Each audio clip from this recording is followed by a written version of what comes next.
So we build up towards Tuesday night as we take on Copenhagen at Ibrox in a pre-season friendly. No, mid-season friendly.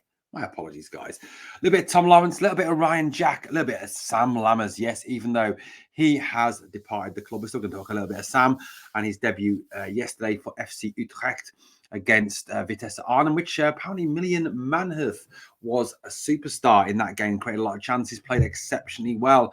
Another so-called Rangers target. We've got a little bit of that. We've got a bit of Copenhagen, and we've got a little bit of Ridvan as well. So, look, yesterday, obviously, the big news coming out of yesterday was the fact that the Rangers had rejected a £3.4 million bid. Well, kind of £3.4 million bid for Ridvan Yilmaz. Truth of the matter was, it was a loan with an option to buy. The option bin set at £3.4 million. That was apparently from Galatasaray, not from Hellas Verona, as was first indicated. And Rangers have turned that down. So it does look like we will be returning. We'll have a situation where Ridvan will be remaining with the club, at least for the time being. Look, I think this is the right move. As I said on the video yesterday, I think it is definitely the right move. Ridvan, for me, has started to come, into his own. He's started to play some good football. Now he's getting a run in the team. Now we're seeing the best of him. Now he's staying fit. Now, look, I know it's always going to be a test. Oops, not one of those two yet. Now, I know it's always going to be a test, that whether Ridvan can remain fit, whether he can stay fit for the rest of this season. But I think, now he's had a bit of a run in the team. Now he's played in place of Borna Barisic. We're starting to see the real, true Ridvan. And like I said, I personally think he's a better player than Borna Barisic. I think he offers more going forward. I think he's better defensively. I think he's a good player. And like I said, I don't like this Jurassic attitude about him not being tall enough. That's a very backward attitude, in my opinion. So, look, Ridvan staying, good news for now. I still do think we do need to sign a left back in this transfer window. Whether that's David, the Czech guy, David, who I named yesterday, David Jurasek, I think his name was. Here we go. David Jurasek, there he was, who's under contract till 2028 at Benfica. That would be a loan with no option to buy. I think that will be very much dependent on what happens with Borna Barisic in this transfer window. Certainly indications the other day were that he was going to be offered a new deal. Personally, think that's a huge error by the club. Even if he walks for nothing, I still think he's more than paid his transfer fee back that we did pay for him. So good news, in my opinion, that Ridvan is currently staying. Unless we get a bid, I think of, 4.5, 5 million for him, then it's not even worth considering. I know there's a lot of talk. We paid, paid 4 or 5 million for him from 4.5, 5 million for him from Besiktas, but I don't think that's at all true. I think it was very much dependent on certain criteria met, and I don't think those criteria have yet been met. So look, Ridvan staying, good news for me going forward. Now, there's been a lot of talk, hasn't there, about this La Manga training camp. We've been away for 5 days in Spain. We've been training. It's been very intense. And a lot of people put the poor performance against Hertha Berlin down to the intensity that Philippe Clement has worked this squad at. Apparently, there is a fatigue level there. He really did push them as much as he could over these last 5 days, with the club flying back into Glasgow today, apparently. Now, according to reports, even though they weren't participating in the game yesterday against Hertha Berlin, it was felt that game came too soon. Tom Lawrence, Ryan Jack, and Borna Barisic all played a part in training in La Manga. So good news, it seems, that both Ryan Jack and Tom Lawrence are returning from injury. That certainly gives us more options in midfield. Certainly going into that winter break, one of the things we were really lacking was those sitting two midfielders. It was a Lundstrom Sterling, a Lundstrom Dowell job, wasn't it? And Kieran Dowell, who was initially missing for the start of the training camp, apparently for personal issues, not quite sure what they were, it was now back with them and did work with them at the end. So the fact that we're getting players back, the fact that Jack is back, obviously Lunny is fit, Dowell is fit, the fact that Tom Lawrence is fit, now for how long, who knows? But the fact having these guys back is very much for a positive. Now, whether or not they'll be involved on Tuesday night at Ibrox against Copenhagen, we'll certainly have to wait and see.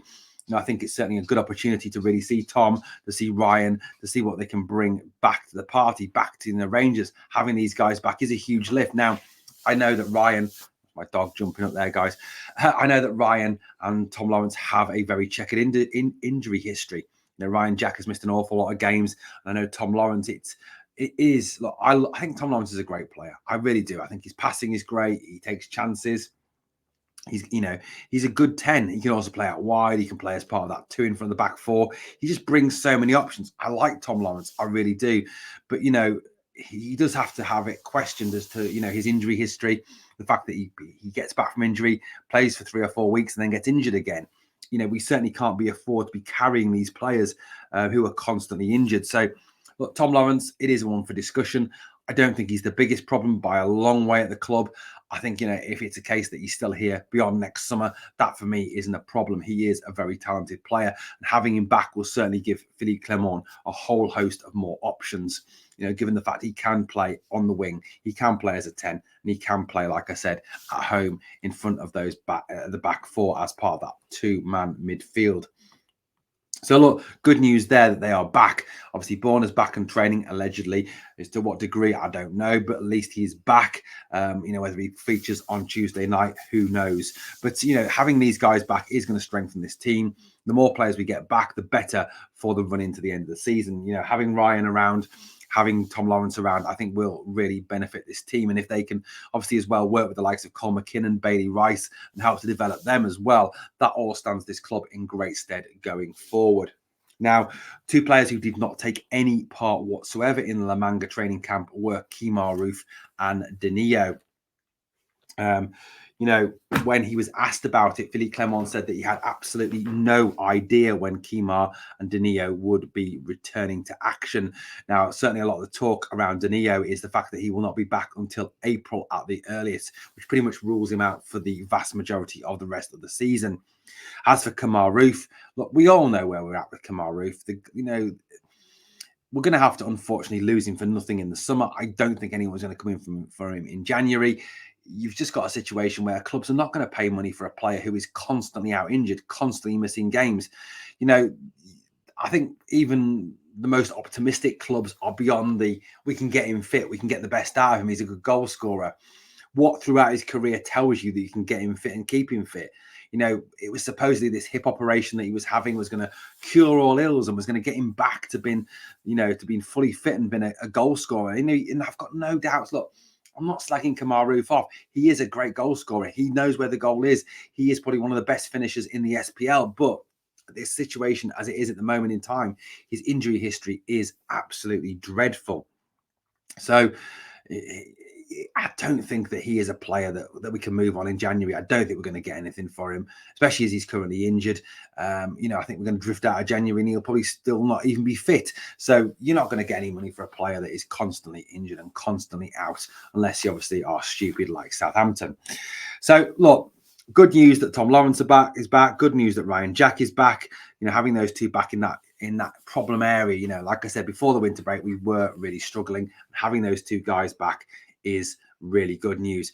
And obviously we'll hopefully see some of them getting their match fitness back against Copenhagen on Tuesday night. We are live streaming here on Tuesday night for the game, so please come and join us for that. Now, before we get on to the Copenhagen game, let's talk a little bit of Sam Lamas. Yes, sorry to mention his name. The awful, the woeful, the terrible Sam Lamas. Well, apparently he had a really good debut for FC Utrecht today in a 0-0 draw against Vitesse Arnhem in the Eredivisie, which had FC Utrecht fans raving about his performance. Yes, guys, we've actually got a fan base who raved about Sam Lamas' performance. Now, Utrecht used him as an out-and-out 9. They didn't use him as a 10 or a wide man. They used him as a 9. This was something that possibly was suggested by some Rangers fans that this could be an option, but no, not something that Philippe Clement or Michael Beale wanted to see, and he was used up front. Now, he had 4 shots, apparently didn't score any, and the game ended 0-0, but the FC Utrecht fans still talked very positively about him. This is some of the comments that were made after the game. Lamas brings much more energy than Liedberg and Suentes combined, while another added, what a breath of fresh air that Lamas is. He has already shot more than Liedberg the entire season. Another account wrote, FC Utrecht is better footballing team and also got the better chances, but the well-playing debutant Lamas, Flamingo, Bousset, Tervest and Jensen did not get the ball in and making it 0-0 at half-time. It may be quick, but Utrecht should go all out to buy Sam Lamas next season. For balance, one fan was less than impressed. He wrote, seen 24 minutes of Sam Lamas and I've had enough. Was that a Rangers fan who snuck in at the end there? Certainly seems that one FC Utrecht fan has certainly seen the Sam Lammers that we've seen game in, game out when he's had a chance to play for the club. But those other comments, guys, positive comments about Sam Lammers. Wow. In fact, he got more shots off. The fact that he was more lively. Is this the same Sam Lammers that we're looking at? Look, FC Utrecht fans, if you want him, you can have him. Please take him off our hands. We don't want him. He is absolutely hopeless. He's a brilliant player. He's amazing. He's wonderful. Take him. He will benefit your club. Anyway, we build up obviously towards the game tomorrow against Copenhagen at Ibrox. It will be a very stern test. It will be a game where I think if we see a repeat of the Hertha Berlin performance, which I know was just a training game, but if we see a repeat of that in that game against Copenhagen, we need to be very worried, I feel.